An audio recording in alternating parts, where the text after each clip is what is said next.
When Jozy Altidore was at the nadir of his career in England 2.5 seasons, one goal Sunderland fans gave him a cruel nickname, Jozy Anti-Score. The American international didn't malinger or complain, yet he was still draped with a reputation as a slacker and a malcontent. Still in his mid-20s, Altidore was becoming that thing no top athlete ever wants to be here, wrapped around his/her own name, a bust. Story continues below advertisement. His arrival in Toronto seemed like a mercy at the time. It was more a way of getting rid of Jermaine Defoe in a convenient swap than a high-profile hire in its own right. All people wanted Altidore to do was like being back in North America and score the odd goal. He's scored more than a few since, but his full revitalization was not realized until Wednesday night. It took 2 years in Canada for Altidore to go from a very good Toronto FC player to a sort of Toronto FC legend. His opening goal was the difference. The game ended 1-0. It was the same score in aggregate. Toronto advances to its second consecutive MLS final.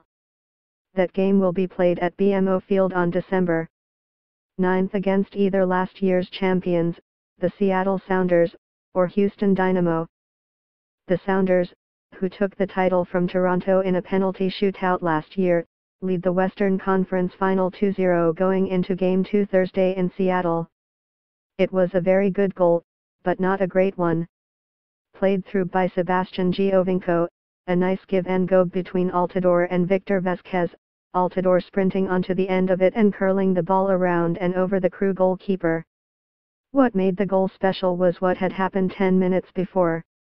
At the end of a nothing play in the Columbus goalmouth, Crew defender Harrison Afful lost his footing and rolled over the back of Altidore's ankle. The Toronto man went down hard. When he finally got back up, he could not run. For a few minutes Altidore hobbled uselessly about the field.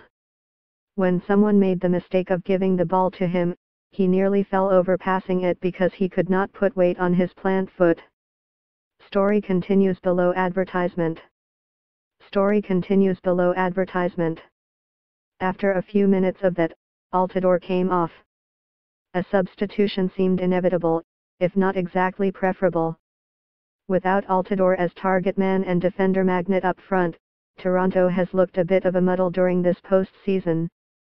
But after a brief treatment, Altidore returned.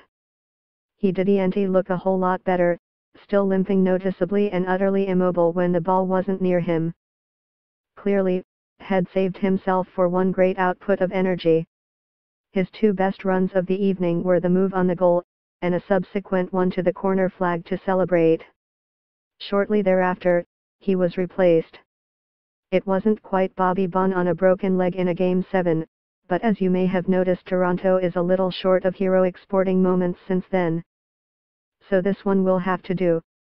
That's the good news story. Now the bad news. As it turned out, the key matchup between Toronto and Columbus in the Eastern Conference Finals wasn't any one player versus any other. Since Giovinco alone makes more money than the Columbus team combined, that wouldn't be a fair basis of comparison.